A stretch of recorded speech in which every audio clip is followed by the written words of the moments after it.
Благодарам, председателе, почитувана министерке, почитувани колеги пратеници, почитувана јавност, исклучително важен закон, за кој што дефинитивно мора да имаме консензус. Дали ќе ги решиме сите проблеми со донесувањето на овој закон, свесни сме дека не, но сметам дека иницијална каписла овој закон за да почнеме да се справуваме. Иако и претходните колешки мои повикаа дека и во извештајот на Европската комисија имаме генерално забелешки дека имаме добри закони, идеални не, бидејќи идеален закон не постои, дека имаме генерално забелешки дека немаме имплементација на законите. И еден од моите стравови е всушност баш тука, дека и покрај добриот закон на пат сме да донесеме со консензус, ги усогласувавме разликите и забелешките. Сметам дека и понатаму ќе треба да работиме многу посветено за да се соочиме со овој проблем.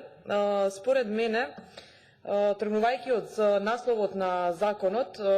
Закон за спречување и заштита од насилство врз жените и семејното насилство, иако имавме дилема дека е дискриминирачки и ги потенцира само жените, да речам се усогласивме дека според Истанбулската конвенција и дека поголем број од жртвите на семејно насилство се токму жените, што според мене не треба да се исклучи тоа дека се жртви и мажите, тие спаѓаат во делот, да речем, на семејното насилство. Јас нема да влегувам многу во материјалната расправа, ќе оставам да работиме на второто читање со амандманската расправа за законов, ама сакам генерално да искажам некои забелешки кои што беа искажани денеска од страна на министерката. Прво, општо вака, покрај пандемијата со корона, сметаме дека имаме пандемија и на семејно насилство, и тоа пандемија на насилство врз жените, и поради тоа од 25 ноември секоја година имаме 16 дена активизам против родово базирано насилство. Во тие денови учествува и собранието, и ние како жени и припаднички, како пратенички и припаднички на политички партии, сите се залагаме, но и експертите на Обединетите нации повикаа на итна акција за ставање крај на пандемијата на фемицид и насилство врз жените. И дефинитивно немаме поголемо кршење на човековите права на жената од самото право на живот, и нашата работа ни овозможува и да се среќаваме и да размислуваме за оние жени кои се убиени од мажи, кои се под насилство, без разлика какво. И мораме да се согласиме дека сите сме, барем јас ќе кажам дека сум човек кој што сум против секако вид на семејно насилство, иако како јавни личности скоро секоја од нас сме биле жртви на семејно насилство, и морам да искажам жалење што денеска во салава имаме многу мал број на присутни колеги мажи, со се председателот 3, и сметам дека поидовната точка за да бидеме свесни за семејното насилство, препознавањето, па потоа мотивирањето за пријавување, мислам дека треба првенствено да работиме на сензитивирање на пратениците, но пред да се сензитивираат пратениците во собранието, сензитивирањето прво започнува во самите семејства, каде што за жал ден денес имаме и во 21 век, иако по вредностите спаѓаме кон европското, тежнееме и спаѓаме кон европското семејство, но морам да кажам дека имаме поделеност на машки и женски работи, и мислам дека е тука баш еден вид основата за да потоа имаме поделеност и во однос на семејствата понатака и на работите во општеството. Ние се солидаризираме како жени, но за целосно солидаризирање треба многу работа и посветеност. Како што кажа, 25 ноември се одбележува Меѓународниот ден за борба против насилство, и експертите на Обединетите нации предупредуваат за зголемен број на убиства, но и насилство врз жените и девојките низ целиот свет, како резултат на пандемијата што продолжува да бесне без контрола. Специјалните известувачи, независни експерти и работни групи се дел од познатата специјална постапка на Советот за човекови права при Обединетите нации, и тие работат на доброволна основа и се независни од која било влада или организација и служат во рамки на сопствениот индивидуален капацитет. И тука можеме на забелешка да дадам дека фактички од нивните и препораки и начин на работење произлегува и националното координативно тело кој што ќе се формира сега со овој закон кај нас, но велат се независни од било која влада и да реков дека нема да навлегувам кога ќе бидат амандманите, бидејќи баш во националното координативно тело првиот член наведен е токму во нашиот закон од владата, што според мене не треба да е така. И токму тие експерти ги повикаа сите државни и релевантни чинители ширум светот за да преземаат итни чекори за спречување на пандемијата и на фемицид и на семејно насилство, преку формирање на национални мултидисциплинарни тела за превенција, за што пред малку објаснив, од кои што ќе треба да се собираат податоци, да се анализираат, да се следат препорачаните мерки колку се спроведуваат и така натаму. Еден податок сакам да споделам со вас. Според податоците собрани преку иницијативата Femicide Watch и податоците достапни од Канцеларијата на Обединетите нации за дрога и криминал, од сите жртви на убиства со умисла, повеќе од 80% се жени, а за време на пандемијата од кога е почната, ја имам еден податок што не е официјален, дека на ниво на Европа е зголемено за 40% семејното насилство токму врз жените. Потоа националните координативни тела, да не ја обременувам сега дебатата, имаат низа чекори и постапки од прилика 5 кои што вклучуваат бесплатни телефонски линии, служби за поддршка, кампања за подигнување на свеста, охрабрување на жените да пријават и така натаму. Имаше претходно спомнато за родово буџетирање, имаше родово буџетирање и во општините и до сега, но од оние средби што ги имавме на Комисијата за еднакви можности во минатиот мандат се установи дека првично во сите општини нема формирана комисија за еднакви можности и плюс тоа парите наменети за родово буџетирање во самите општини не одат на местата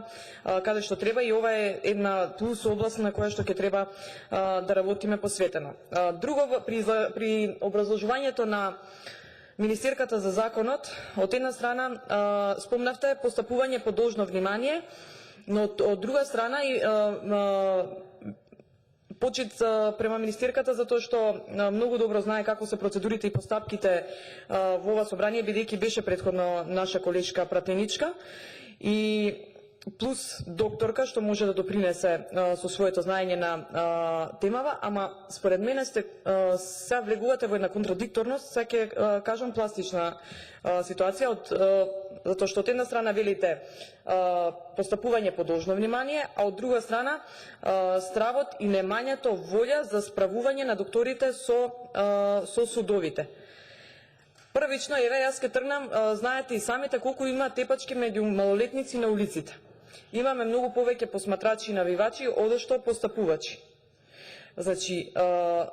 првично ние како ќе ги натераме по должно внимание, да, потоа ќе има, како што велат, народно влечење по судови и така натаму, како ќе ги натераме по должно внимание тие да пријават. Ако не сакаат да имаат проблеми, верувате дека нема закон што ќе ги натера да пријават и да действуваат. Според мене е така, еве демантирате ме слободно ако сакате. Според мене, освен сензитивирањето уште во семејството,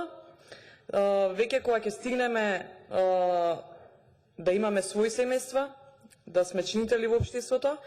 сметам дека е појдовно и во образованието, но појдовно и економско јакнење на жените. Без тоа, ништо. Да жената се извади, според мене, од традиционалните стереотипи дека таа треба да е дома, да готви, да пере и да чува деца. Исто така тука напоменавте и го знам овој податок, дека иако имаме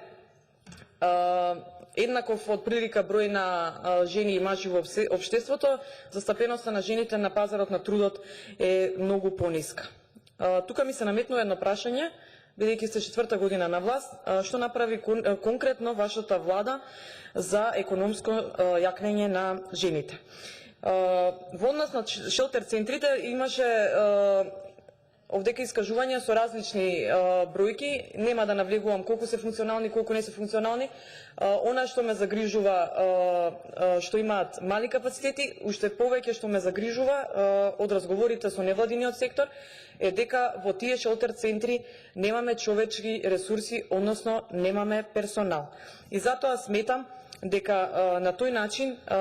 само проформа да ги донесеме законите ќе мора, значи, по-детално да се и по-упорно, затоа што ова е тема на вистина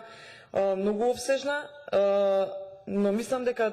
борбата почнува и од нас, не треба да заврши со нас, треба поупорно да се занимаваме со оваа тема. И уште една само дилема што имам, во членот 91 и низ целиот закон, да речам, провеува главен фокус е жената како жртва на семено насилство. Според мене, и мислам дека ќе треба да се сложите тука со мене, дека и како докторка мора да има третман и за сторителите на семено насилство, бидејќи, поправете ме исто ако грешам, дека ниедно однесување не е без причина. Јас не можам да зборам од лично искуство како докторка, бидејќи не е мој фах, сосема друго нешто сум по струка, но од многу посветени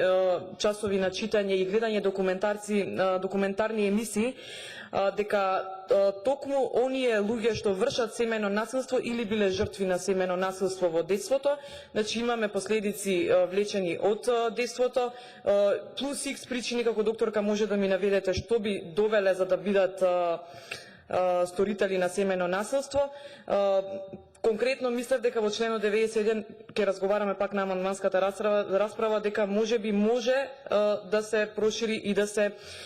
освен пример дека жртвата ќе има психосоцијална поддршка, советување, третман на жени жртви, децата жртви на родово базирано насилство, дека ќе имаат третман, дека ќе бидат згрижени. Сето тоа е во ред, да не ме разберете погрешно, мора тие да се фокус, но сметам дека треба да се земе предвид и да се превземе нешто конкретно, затоа што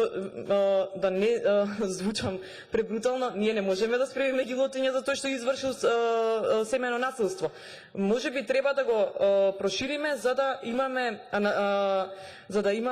негов третман во овој закон или па во друг, ако